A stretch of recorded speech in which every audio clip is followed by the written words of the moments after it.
Hola profesor, mi nombre es Fernández Marisol. El texto que elegí, voy a dar el final de primer año.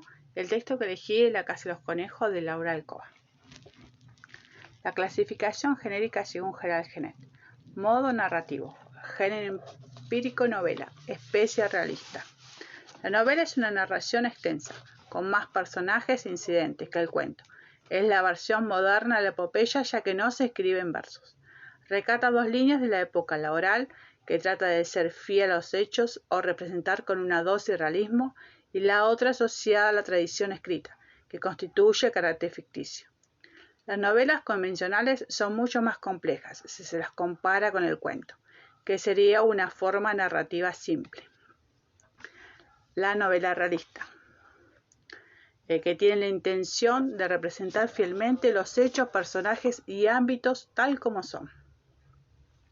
El tratamiento de los temas actuales se abordan en temas políticos de la época, por ejemplo, las diferentes clases sociales. Presencias críticas del autor que expresa sus opiniones a través del narrador. Voz narrativa. Es necesaria con un narrador, es decir, con las personas que relatan los hechos. Se pueden hablar de narradores que hablan de otros y de narradores que hablan de sí mismos. El narrador externo generalmente está en tercera persona. Suele llamarse narrador no personaje, es decir, omnisciente, que todo lo sabe.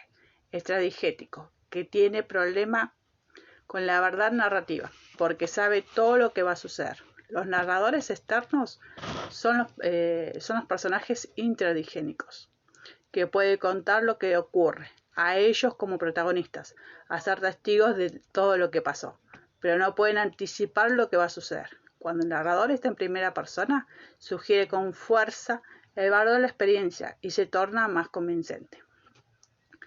En esta obra, por ejemplo,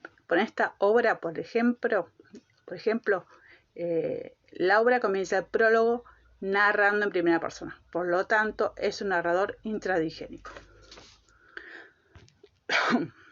Manejo del tiempo. Recursos para alterarlo el tiempo en la narración tiene un valor fundamental, ya que el discurso se carga de nuevos efectos estéticos según el tiempo que se elija. Si la historia representa una serie de hechos que se suceden en orden cronológico causal, el discurso puede organizar esos hechos en una sucesión temporal diferente, de manera cronológica, tal como se suceden, de una manera crónica prospectiva, hacia el futuro de un relato enmarcado, consiste en la inclusión de uno o varios relatos dentro de una narración principal. Usualmente las narraciones enmarcadas aparecen cuando los personajes, no el narrador, asume el rol temporal, el tiempo predominante de la narración es el cronológico. Si se toma en cuenta desde el comienzo del capítulo, pero si se toma en cuenta el prólogo, comienza en presente. Nos da una fecha 2000 y cuando empieza el capítulo va hacia atrás, como todo comenzó. Es anacrónica retrospectiva también, porque comienza mencionando a La Plata, Argentina, 1965 y culmina en París en marzo de 2006. El relato transcurre en forma lineal, lo que Genet denomina una anacrónica retrospectiva, porque la narradora recurre al pasado y dentro de él narra los hechos en un orden lógico. Si lo manejo al tiempo, lo puedo alterar, ¿cómo te lo introduzco en la historia? ¿No? Bueno, hay diferentes tiempos. Está el cronológico, que hace un orden lógico.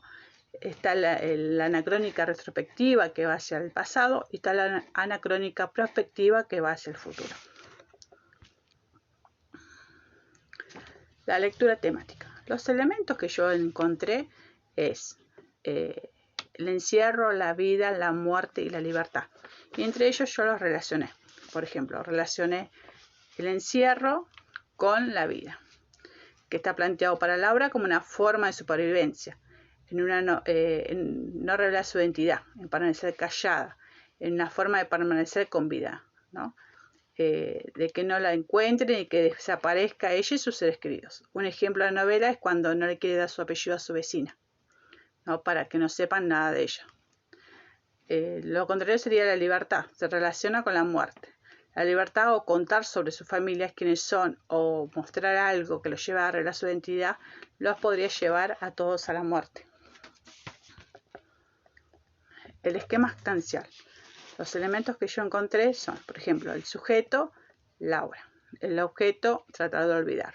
El donante, el viaje argentino. El ayudante, Chicha Mariani. Destinatario, destinataria, Diana. El oponente, el ingeniero. Laura es la que narra la historia. Es el personaje central de la novela. El objeto, tratar de olvidar. Es lo que busca Laura. Olvidar un poco para seguir adelante, para contarnos su historia. El ayudante es Chicha. Chicha es la que le informa y ayuda a Laura, ¿no? A descubrir quién fue el delator. El oponente es el ingeniero, que marca el lugar de resistencia a los militares. El destinatario es Diana, la beneficiaria de la historia. El donante es el viaje a Argentina. El motivo que la lleva a comenzar a indagar y buscar información, contactándose con personas relacionadas en ese momento para no narrar su historia. El periodismo cultural, ¿no? Las revistas culturales en Argentina han sido espacios de expresión ideológica estética. Estética es ella, puede verse plasmado en debates de esa época. Permitieron a intelectuales argentinos tener un espacio para la libre expresión, incluso durante esos años, ¿no? Los años de dictadura, que fueron los años de censura y represión que no daban lugar a la crítica.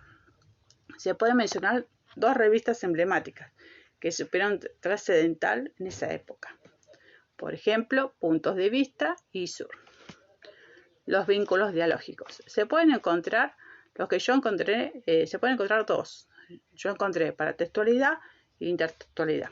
La paratextualidad lo podemos encontrar en el título, en el nombre del autor, nombre del ilustrador, nombre editorial, la ilustración de la tapa, el diseño de la contratapa, el diseño de la obra, el perfil del autor. La intertextualidad también se la mencionan en los títulos y diarios y revistas, ¿no? Las 23 memorias montoneras, la carta robada de Allan Poe, el diario El Día, el periodismo Evita Montonera, el varón del tango, cassette de Julio Sosa, la Gaceta de 25 de noviembre de 1976. Esta novela autobiográfica no busca juzgar ni reprochar, sino que transmite desde la visión de una niña todo lo acontecido, ¿no? En aquel momento, dejando al lector que haga su interpretación, valoración y reflexión sobre los hechos narrados. La Casa de los Conejos, ¿no? Es una obra que nos permite reflexionar sobre la época más oscura que vivió nuestro país. Bueno, muchas gracias, profesor, y espero su devolución.